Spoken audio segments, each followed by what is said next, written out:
Seamos sinceros, si hablamos de ETFs del S&P500, del Nasdaq o del MSCI World, ya seguro que los conoces casi todos. Así que en este vídeo he querido hacer algo un poquito más original, y es traerte 7 ETFs que son muy poco conocidos por los inversores. Ya sea porque son relativamente nuevos o porque son absurdamente baratos. En este vídeo te voy a revelar varios ETFs que considero que todo inversor debe conocer y que pueden aportarte mucho valor a futuro. Dicho esto, si el vídeo te gusta, no olvides dejar un buen like, suscribirte y vamos a ello. El primer ETF es uno del que todos los inversores están hablando. Se acaba de estrenar y es que hace relativamente poco, en 2025, salió al mercado por parte de BNP Paribas. Algunos lo llaman el ETF más barato del ACWI. ¿Pero qué es el ACWI, Javier? El MSCI All Country World Index es el índice que invierte en acciones de todo el mundo. Incorpora la inversión en 23 países desarrollados y 24 países emergentes. Muchos inversores utilizan el ACWI o el MSCI World, que serían tan solo estos 23 países desarrollados sin incluir emergentes, para llevarlo en cartera a largo plazo, en esa parte más general de la cartera para darle exposición al mundo entero. Y Javier, si me has dicho que no me ibas a hablar de índices generales, ¿por qué me hablas de este ETF? El ACWI lo conoce todo el mundo. Pues porque este índice se posiciona como el más barato que replica el índice ACWI, y es que tiene una comisión de tan solo el 0,06% anual. Para que nos hagamos una idea, en esta tabla os estoy compartiendo otros ETFs que replican también el índice MSCI ACWI y podéis ver el coste anual, desde 0,12 hasta 0,22%. Por el momento excluyo el Amundi Prime, que tiene una comisión de 0,07%, pero este va a ser uno de los ETFs que también toquemos enseguida y os voy a explicar por qué. Pero como veis, el de BNP mejora muchísimo la comisión que había hasta el momento de todos los ETFs del ACWI, y es que ahora se posiciona en el más barato con tan solo 0,06%. Para que nos hagamos una idea, podéis ir al buscador de Just ETF, poner solo ETFs de acciones, podéis ordenarlo por los gastos corrientes y ver los ETFs más baratos que hay ahora mismo en Europa. Veréis que casi todos son del S&P500, donde sí que podemos encontrar ETFs por debajo de 0,06%, pero si queremos el ACWI, los más baratos, como vemos, empiezan con los de BNP, con este nuevo ETF que han lanzado. De hecho, es tan nuevo que no todos los brokers tienen activado este ETF. Uno de los brokers que utilizo yo, que es Renta 4 y que patrocina este vídeo, les he pedido que por favor para el vídeo me lo activasen. Así que si utilizas Renta 4 ya lo tienes disponible. De hecho, por ejemplo, nos podemos ir a bolsas y derivados, le damos aquí a ETFs, le damos al buscador, nos aparecerán todos los ETFs disponibles en la plataforma, más de 2.849 que podemos filtrar por su buscador. Y aquí voy a poner el ticker del ETF, EEAB, y ya me aparece ahí, BNP Paribas MSCI ACWI. Dándole ahí a PDF podemos descargar una ficha del ETF y como veis todavía no tiene rentabilidad porque acaba de lanzarse, pero aquí nos sale pues la posición que tiene, que replica exactamente el MSCI ACWI. Y está domiciliado en Luxemburgo y lo tenemos disponible con divisa en euros bajo el ticker EEAB en la bolsa de Xetra. Y me dirás, joder Javier, pero ¿qué más da que sea 0,20 o 0,06%? Estamos hablando de porcentajes ridículos. Bueno, vamos a verlo en detalle. Fijaros, he cogido una cuenta de inversión de 200.000 euros que va a invertir durante 25 años y va a obtener una rentabilidad media, asumimos, del 8% anual. En la tabla que os estoy compartiendo podréis ver cuál sería el coste total en comisiones del ETF durante estos 25 años. Como veis, en este ETF pagaríamos alrededor de unos 18.000 euros de TER y en otros pagaríamos de 22.000 hasta nos podríamos ir 68.000 euros. Just ETF tiene una calculadora que se llama ETF Cost Calculator donde vosotros mismos podéis hacer este ejemplo. Vamos a comparar, por ejemplo, el 0,06 contra el 0,22. Y como veis, en 25 años sería una diferencia de 49.000 euros. Es decir, ganaríamos casi 50.000 euros más por haber elegido un ETF que tiene una comisión del 0,06 en vez de uno que tiene una del 0,22. Ahora bien, aquí uno de los comentarios más inteligentes sería que alguien me dijese, vale Javier, estamos comprando un ETF que es muy barato, acaba de salir, tiene poco patrimonio todavía y la réplica es sintética. Y si habéis estado en el mundo de los ETFs seguramente os hayan dicho, oye, hay que ser siempre réplica física y hay que huir de la réplica sintética. Pero no es del todo así. ¿Cuál es la diferencia entre la réplica física y la réplica sintética? Un ETF de réplica física, como su nombre indica, es bastante sencillo de entender. Lo que va a hacer es comprar las posiciones del índice con sus respectivos pesos para así replicarlo a la perfección. Un ETF sintético, en cambio, no compra directamente los activos del índice. En su lugar, va a firmar un contrato swap con una contraparte. La contraparte puede ser, por ejemplo, un banco. El banco le va a garantizar la rentabilidad del índice que está replicando, en este caso MSCI ACWI, y el ETF a cambio le va a entregar la rentabilidad de una cesta de acciones. El temor principal suele ser, oye, ¿qué ocurre si la entidad que nos debe la rentabilidad quiebra e impaga? Pues aquí la normativa está bastante a nuestro favor, y es que la normativa UCITS, por mucho que pueda ser una tocada de narices muchas veces, lo que hace con los ETFs sintéticos es que limita el riesgo de contraparte a un máximo del 10%. Y en la mayoría de casos estos ETFs suelen sobrecolateralizar, es decir, que el riesgo tiende a ser bastante bajo. ¿Es la réplica física entonces mejor que la sintética? Pues obviamente, siempre que puedas escoge física,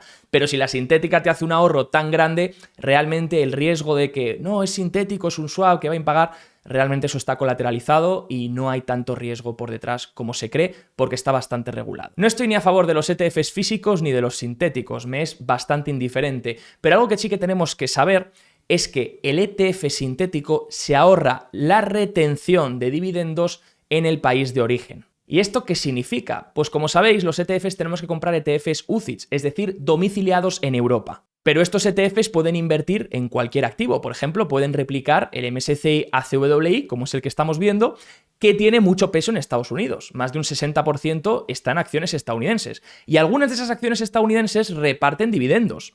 ¿Y qué ocurre con la retención en origen? Es decir, la que aplica a Estados Unidos.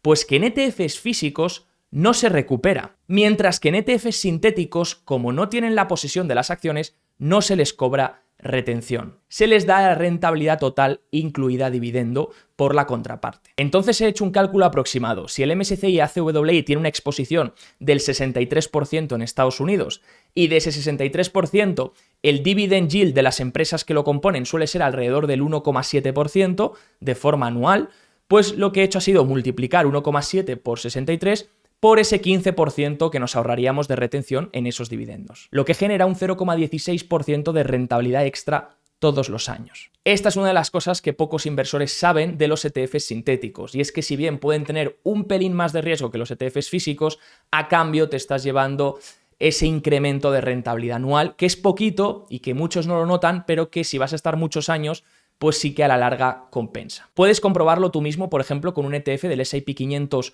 UCITS, domiciliado en Europa, y comparas uno físico del S&P 500 con otro sintético.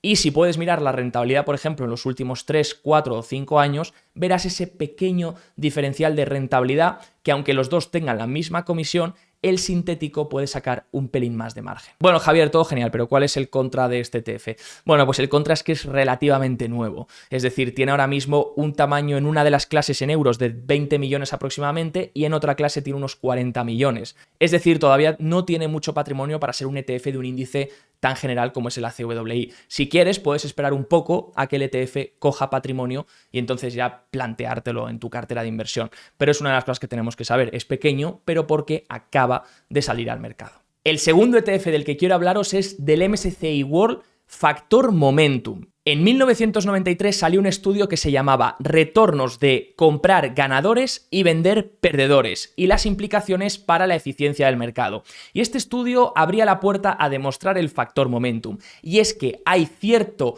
poder predictivo en el comportamiento de los precios. Lo que hacía el estudio era medir cuánto habían subido las acciones en los últimos 12 meses, excluyendo el mes actual, para eliminar ruido, y compraba las que más habían subido y vendía las que más habían bajado. El estudio demostró que las acciones que vienen subiendo en los últimos 12 meses tienden a hacerlo mejor en los posteriores 6 meses que las que vienen bajando. Ese factor momentum fue poco a poco desarrollado por muchísimos autores y académicos y hoy en día es un factor que se utiliza mucho. Y lo que ha hecho MSCI es decir, oye, voy a aplicar los factores, es decir, características que hacen que ciertas empresas lo puedan hacer mejor que otras a largo plazo, los voy a aplicar en mis índices. Y como sabéis, un vídeo que ya os presenté hace tiempo y que tenéis en el canal explicaba todos los factores que tiene MSCI World y los detallaba por encima sobre su metodología y cómo funcionaban. Te lo dejo por aquí arriba si te interesa. Pues bien, si cogemos el factor momentum aplicado al MSCI World, que es el índice que invierte en los 23 países desarrollados, pues podemos ver qué tal lo ha hecho en los últimos años. Y es que, como veis, es uno de los índices o uno de los factores, mejor dicho, que mejor rentabilidad tienen. De hecho, si me voy aquí, tenemos el ETF iShares Edge MSCI World Momentum Factor, que es el que os quiero enseñar. Y como veis, tiene una TER del 0,25, un poquito más cara, porque obviamente al ser factor es más especial. Y si lo comparo aquí abajo con un MSCI normal, un iShares Core MSCI World, vemos la diferencia de rentabilidad. Podemos mirar a 5 años, más o menos están igual, pero si miramos más allá, vemos que el Momentum le saca rentabilidad al MSCI normal. Aunque sí que es verdad que el factor Momentum tiene algo claro, y se llaman los Momentum Crashes, o conocido también como regresión a la media. Y es que como te estás exponiendo en empresas que están subiendo en el último año y que vienen subiendo, y por tanto estás capturando esa fuerza, lo que ocurre es que puede haber regresiones fuertes a la media y en el momento en el que retrocedan por una corrección o cualquier suceso, puedes tener caídas más importantes o volátiles o más beta que en los índices generales. Así que si vas a llevar el factor Momentum, que sepas que va a ser seguramente más volátil y vas a poder tener esos retrocesos en momentos de corrección o momentos donde lo haga mal el mercado, el factor Momentum va a ser de lo que peor lo haga. Mientras que cuando el mercado vaya bien, el factor Momentum va a ser de lo que mejor vaya. Por lo tanto, yo nunca incluiría Momentum como parte de una posición core, es decir, no le daría al factor Momentum un 60% de peso, lo incluiría como una posición satelital, donde si quieres un poquito más de riesgo para capturar esas tendencias alcistas en momentos donde creas que el mercado lo va a hacer bien, meter un pequeño porcentaje como satélite en factor Momentum te puede incrementar la rentabilidad. Y si lo vas a combinar con otro factor que no sea ni con growth ni con quality, porque suelen tener esos factores mucha correlación al factor Momentum. Uno de los factores con lo que podrías combinar muy bien Momentum es con el factor value. Si por ejemplo tú ya llevas fondos de valor o ETFs factor value, más value investing, pues entonces puedes combinar muy bien el factor Momentum porque está demostrado por parte de MSCI que calculan las correlaciones desde 1975 que los únicos dos factores que tienen una correlación negativa son el factor Momentum con el factor value. Por lo tanto, si vas a combinar dos, que sean estos dos. Yéndome al buscador de ETFs de Renta 4, puedo poner aquí Momentum y me va a aparecer dos opciones, o bien el MSCI World Momentum, que es del que os estaba hablando, o bien el de Europa, donde también tenemos un ETF del factor Momentum. Lo tenéis disponible bajo el ticker IS3R en la bolsa de Xetra, y este tiene un TER un poquito más alto del 0,25. De hecho, antes de seguir con los últimos ETFs, quiero hablaros del broker Renta 4. Todos los ETFs que estoy mostrando hoy los podéis encontrar en su broker. Es uno de los brokers que yo utilizo para mi cartera de inversión de largo plazo. Tenéis también disponibles para invertir acciones, fondos de inversión e incluso carteras gestionadas y renta fija. El broker es español, por lo que te olvidas de todo tipo de modelos y tienes una persona asignada a tu cuenta para atención al cliente a quien puedes llamar y preguntarle lo que necesites en todo momento. Te dejo toda la información del broker en el link de la descripción y en el primer comentario fijado y gracias Renta 4 por patrocinar este vídeo y confiar en mi contenido. Vamos con el ETF número 3. Igual que os he hablado del factor Momentum, os quiero hablar del factor Value. Y es que mucha gente dice, oye, si ahora todos los índices son muy growth, muy temática crecimiento, porque casi todos llevan mucho peso en tecnología, por ejemplo, el SP500 tiene casi un 30% de peso en tecnología y el MSCI World otro tanto por ciento. Entonces diríamos, oye, ¿y si queremos diversificar en otros factores? Pues una de las cosas que suele hacer la gente es decir, pues voy a coger un fondo Value, ya sea un fondo de autor más Value, o podríamos irnos al factor Value como tal. Y es que igual que tenemos el factor Momentum, tenemos el factor Value, que lo que va a buscar son empresas infravaloradas. Y podemos aplicarlo tanto a índices como el MSCI World, o lo podemos aplicar en otras zonas geográficas donde funcionan mejor. Y aquí está un poquito el que nos intentamos salir de la caja, para no hacerlo tradicional. Y por eso os voy a hablar de este ETF, el iShares Edge MSCI Emerging Market Value Factor. Es decir, MSCI emergentes sería el índice padre, estaríamos ahora en el mundo de países emergentes, pero aplicando factor value. Podríamos medirnos contra el MSCI emergentes normal y ver si el factor value lo hace un poquito mejor. Pues aquí lo tenéis en la propia ficha de MSCI. He descargado el de factor value de Emerging Markets y como veis lo compara contra su propio índice MSCI Emerging Markets y lo comparan desde 2011. Como vemos, el factor value factor, ha vencido, si miramos hasta 2026, está por encima del índice tradicional MSCI Emergentes. Pero vamos a ver más detalles. Ahora mismo, al ser factor value, pues tiene un PER más bajo, 11,27 de PER versus un 18 que tiene el Emerging Markets. Tiene también un PER forward de los próximos 12 meses más bajo, un price to book, precio-valor en libros, también más bajo, y una dividend yield un poco más alta. Como vemos, la rentabilidad anualizada es mejor a 10 años, un 14% del factor value en emergentes, que el 10% de emergentes normales. Y desde el año 2000 vemos un 12% anualizado versus un 9%. Sí que es verdad que tenemos un 42% de turnover, es decir, hay mucho cambio en las posiciones. Por lo tanto, es un índice que eso le podría comer un poquito más en comisiones. Pero como vemos, la rentabilidad ha sido superior en prácticamente todos los periodos. Y tenemos un mejor ratio de Sharpe, 0,54 contra 0,43 del índice MSCI Emergentes normal. Ahora bien, ¿la caída ha sido mejor? Pues no, no lo ha sido. 65% de caída han tenido los dos índices, así que más o menos la caída igual. Y esto se debe a que el factor value lo que hace es que tiene tan solo 163 empresas, es decir, está ultra concentrado, mientras que el índice normal MSCI Emerging Markets de emergentes tiene 1.195 empresas, está mucho más diversificado que el factor valor. Es por ello yo creo que tiene una mayor beta el factor valor, lo que hace que sea igual de arriesgado o incluso un poquito más. Es decir, porque sea factor value no significa que no vaya a moverse o vaya a tener mayores caídas, ¿vale? Tiene de hecho una beta superior al índice general de emergentes. Como vemos, en los últimos 3 años le ha sacado más de un 40% de rentabilidad, lo cual es una barbaridad. Y si miramos la composición, lo que sí que destaco y tenéis que saber es que el factor valor tiene más posición en Corea del Sur que el emergentes normal, el emergentes general. Ese tiene primera posición, el emergentes normal, Taiwán, luego China y luego Corea del Sur, y este no, este tiene Corea del Sur con muchísima posición. Como sabéis, Corea del Sur ha subido muchísimo, sobre todo por SK Hynix y Samsung. Entonces, bueno, que sepamos que estaríamos muy posicionados ahí y que en el momento que hubiese una regresión a la media nos afectaría más, ¿vale? Pero conviene conocer este ETF porque el factor valor tiende a ser mejor en mercados emergentes. Los mercados emergentes siguen siendo menos eficientes que los mercados desarrollados. Hay muchísimo menos acceso a la información y eso permite que haya mayores ineficiencias. El cuarto ETF que os quiero enseñar es el Amundi Prime Global UCITS ETF, que lo podéis encontrar con el ticker F50A en la bolsa de Xetra. ¿Y por qué me enseñas este ETF, Javier? Porque este ETF invierte en empresas de mercados desarrollados, es decir, sería como una especie de MSCI World. Pero como os he dicho antes, las comisiones son extremadamente importantes. Y lo que ocurre es que si tú quieres hacer un ETF del MSCI World, tienes que pagar a MSCI para replicar su índice, que es el MSCI World. Y lo que ocurre es que eso te genera un coste y por tanto tienes que meter una comisión para cubrir ese coste.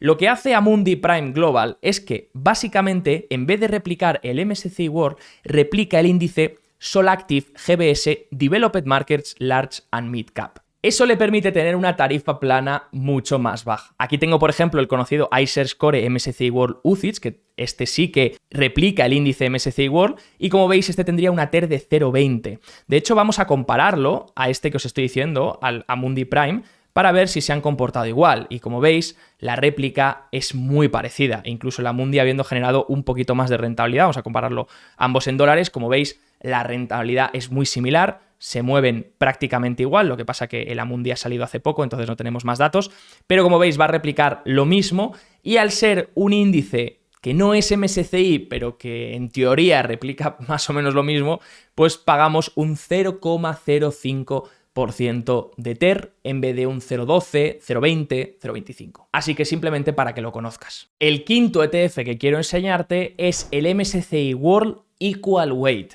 Y es que muchas veces te habrás topado con vídeos que dicen que uno de los riesgos principales de los grandes índices ahora es la elevada concentración tanto en Estados Unidos como en las tecnológicas, sobre todo en las más grandes. Y muchos creen que simplemente por este riesgo de concentración deberían vender el índice y decir, oye, pues me voy a efectivo y ya volveré cuando esté menos concentrado o busco otras formas de invertir o lo que sea. Pero hay otras alternativas. Te voy a enseñar dos. La primera es el MSCI World Equal Weight, que lo que va a hacer es darle el mismo peso a todas las acciones del índice. Eso hace que el índice vaya a estar equiponderado y que por lo tanto no vaya a tener una concentración elevada en una única acción o en un único sector. Lo puedes encontrar bajo el ticker MWEQ y con este nombre y con una TER del 0,20. Ahora bien, ¿lo ha hecho mejor que el MSCI normal? La realidad es que no. Si miramos desde 2024, vemos que el Equal Weight o equiponderado lleva un 20% y el normal lleva un 22%. Si miramos durante este año, sí que es verdad que el equiponderado ha caído menos 0,16,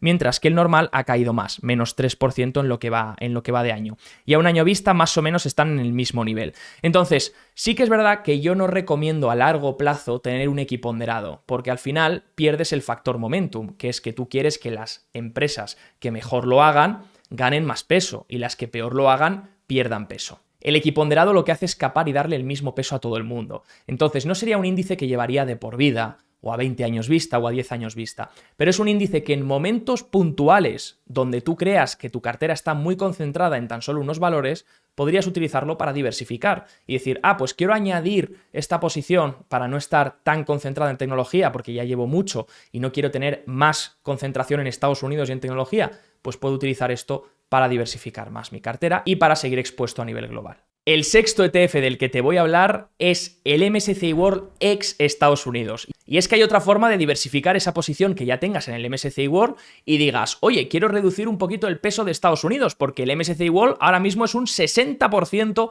Estados Unidos. Y dices, me voy al equiponderado, me voy a Europa, me voy a Asia, ¿qué hago? Pues una opción es añadir tú mismo este ETF con el peso que tú quieras. Este ETF lo que va a hacer es recopilar, como su nombre indica, el MSCI World y va a excluir a Estados Unidos. Es decir, coge todo el MSCI World otra vez sin integrar Estados Unidos. Por lo tanto, si quieres aportar al resto de países para subirles el peso y reducir el de Estados Unidos, puedes comprar este ETF para incrementar el peso del resto de países. Lo puedes encontrar bajo el ticker EXUS, EXUS, en la bolsa de alemana de Xetra. Vamos a descargar el PDF de Renta 4 para ver las posiciones, que nos lo hace y nos lo dice todo aquí. Y como vemos, aquí tendríamos los pesos de los países. Fijaros que Estados Unidos tiene un 1%, es decir, no tendríamos casi Estados Unidos, tendríamos Canadá, tendríamos Europa con un 56% con estos pesos y tendríamos Asia con un 20% en Japón. Es decir, este ETF tendría bastante peso en Japón, pero sería para igualar más o menos la posición geográfica, si queremos reducir Estados Unidos y subir la del resto de países. Y por sectores, como veis, tendría también mucha industria, mucho financiero, ¿vale? Tenerlo en cuenta, y tendría menos tecnología. Como vemos, tecnología sería tan solo un 9% en este ETF. Por lo tanto, serviría para complementar ese MSCI World normal si quieres reducir el peso en Estados Unidos y en tecnología. Pero lo estarías subiendo en industria y en financiero. Ten en cuenta esto. Y en el séptimo lugar no podíamos dejarnos la renta fija fuera, y es que algún ETF teníamos que meter. Es por ello que hemos integrado el Vanguard Global Aggregate Bond UCITS. Este ETF, que lo podéis encontrar con el ticker VAGF, básicamente lo que va a hacer es seguir el índice general de renta fija, que es el Bloomberg Global Aggregate. Básicamente la divisa va a estar en euros, por lo tanto no vamos a tener riesgo divisa, y va a invertir en renta fija gubernamental y corporativa de países de todo el mundo. Como vemos, Estados Unidos, Japón, Francia, Corea del Sur, Bélgica, otros, etc. Vamos a tener un poco de renta fija a nivel global de todo el mundo y va a estar cubierto a euros. Si le damos aquí a la ficha informativa, nos va a llevar a la ficha del ETF y como veis aquí en los datos de riesgo vamos a tener la duración que es de 6,2 años. Sí que es verdad que en mi opinión es una duración algo elevada, pero si vas a mantener este ETF durante 6 años o más, es una duración que está bien. Si en cambio lo vas a querer mantener menos, entonces habría que buscar un ETF con menor duración. Pero no hay ningún problema porque ya que has visto este vídeo de los ETFs, te dejo aquí otro para complementar, que son ETFs de renta fija. Y ahí te enseño otras alternativas también si el Vanguard Global Aggregate no te parece la correcta. El Vanguard lo he compartido porque está bien, porque si nadie sabe qué ETF coger de renta fija, puede ser uno general a integrar en carteras para reducir volatilidad y un poco el riesgo, pero realmente hay otras alternativas también. Dicho esto, si te ha gustado el vídeo, no olvides apoyarlo, suscribirte y nos vemos en el siguiente. Chao, chao.